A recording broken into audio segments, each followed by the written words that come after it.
So I do rather enjoy the fact that at this point Inglis's friends are catching on to the fact that she is just a battle junkie and she just simply wants to fight magic site beasts. So the reason that she thought like 5 steps ahead with this whole Lady Ripple situation is because by having her at the Knights Academy, not only can the principal investigate what's going on with her, but until she fixes it, she's going to continue to summon magic site beasts, which means that she, Inglis, can continue to fight. So I like how the friends, the people that she's surrounding herself with, are beginning to kind of really understand her motivations. Outside of just food, she also has the fighting and the magic site beast.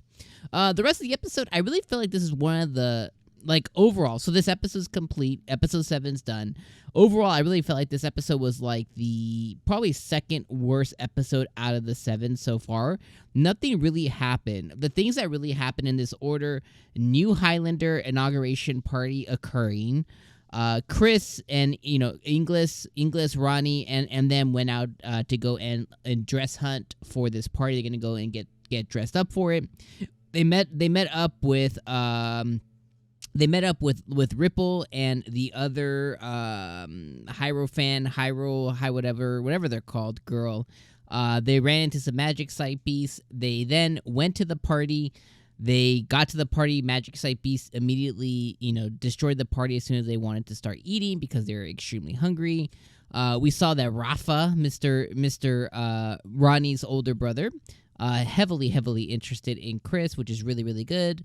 At least if she is ever going to move or get motivated or consider that step in her life, at least she can consider it with someone that she has really, really high familiarity with and overall seems to be really fond of, from a strength perspective and, kind of personal perspective as well. So that was a really cute thing. We see them all dressed up and all dolled up.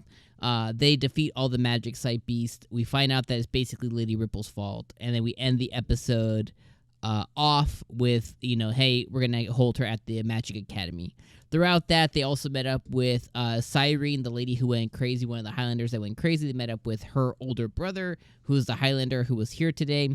And then they're going to give 𝐒𝐼rine over to him, but she decides that she doesn't want to go with him. That's all that happened this episode. Sorry about that.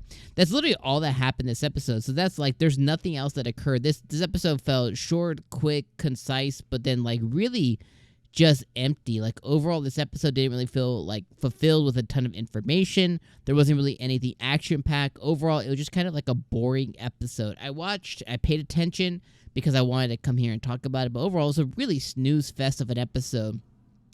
More often than not, these are the episodes that I call transitional episodes.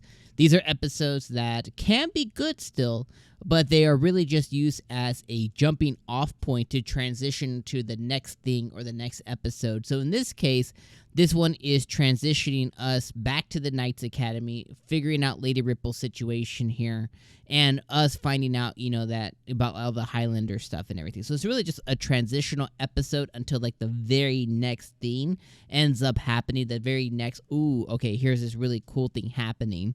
But in the sense of waiting for it each week, definitely honestly like a 5 out of 10 episode. Like it wasn't bad by any means. It was just an okay episode where I think the highlight of this episode was the fan service we got via Inglis and Ronnie and all of them in their dresses, especially our girl Chris. Obviously she's looking like a fine wine dime over there. But that's really all we had to, for this episode for us to really hang on was just kind of the fan service. So looking forward to what comes next. It almost can guarantee be better than this episode because, again, this episode was kind of a snooze fest.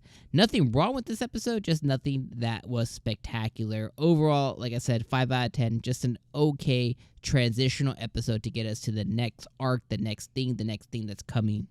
But those are my thoughts, and I was able to do them like in record speed too. So let me know what your guys' thoughts were on this episode. Let me know what your highlight was. Let me know if you kind of felt like the same, this episode didn't really do it for me, So again, I think in the context of this being a 12 or 13 episode as you're binge watching it, completely okay. Transitional episodes are fine, but when you're waiting for like a whole week and you get this, it's kind of just, this episode really sucked. Kind of a snooze fest. Let me know what you guys thought about this episode. Let me know if you loved it, hated it, or in between, or just kind of waiting for that next thing as well. All right, my friends, I'm going to see you guys next week for episode number 8 of Reborn to Master the Blade. All right, peace.